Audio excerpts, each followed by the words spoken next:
Hello and welcome to the Becker County Master Gardener's Rambling Rose.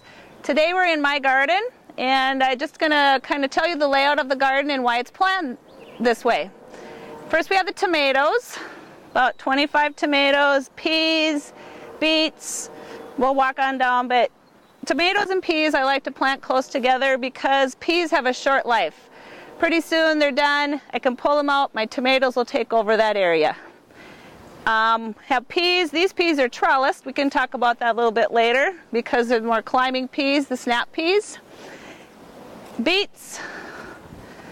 And we've got carrots and celery. Not everybody grows celery. It's kind of a fun crop to grow. I use it in making salsa and different kinds of mixed vegetables. Stir fries are real good. It's a fun crop to have. This is a new crop that I've started. They're called garden huckleberries, and they say that they'll produce, I think it's a quarter to half-inch berry, and each plant should have enough berries for one pie. So 1, 2, 3, 4, 5 pies if I keep them alive.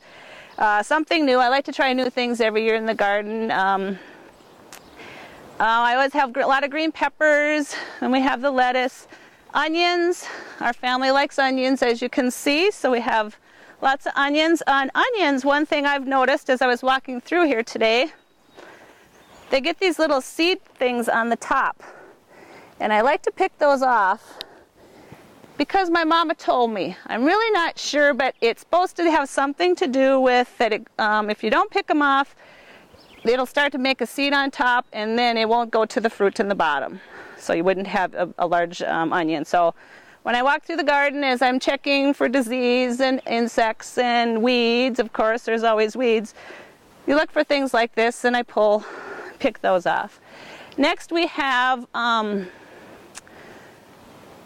cucumbers and zucchinis, and as you can see, I've left plenty of room there because they do vine out after a while. It's early in the season right now, but they will vine out, and otherwise, if they're crawling into other vegetables and other crops, it's really difficult harvesting, and it kind of messes up everything. And then I always have to plant a few flowers, so I have my sunflowers and some zinnias back there. And anyway, I guess I'd like to talk to you about thinning. That's one of the things when you have, especially root crops, is what you thin. Like beets, carrots, radishes, something that's going to be growing below the ground is what a root crop is.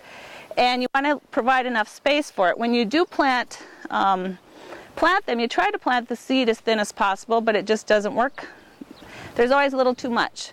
So you need to go in and thin and pull out every so often. I think like with carrots, they say like between 1 inch to 2 inches. It depends upon what variety of carrot that you have planted and how big they are going to get.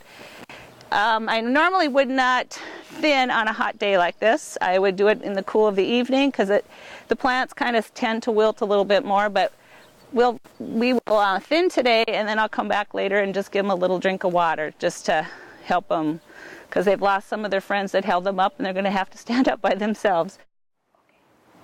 Here we are at the carrots, and I'm going to try and show you how to thin carrots. It's one of those things you probably have to practice that a little bit.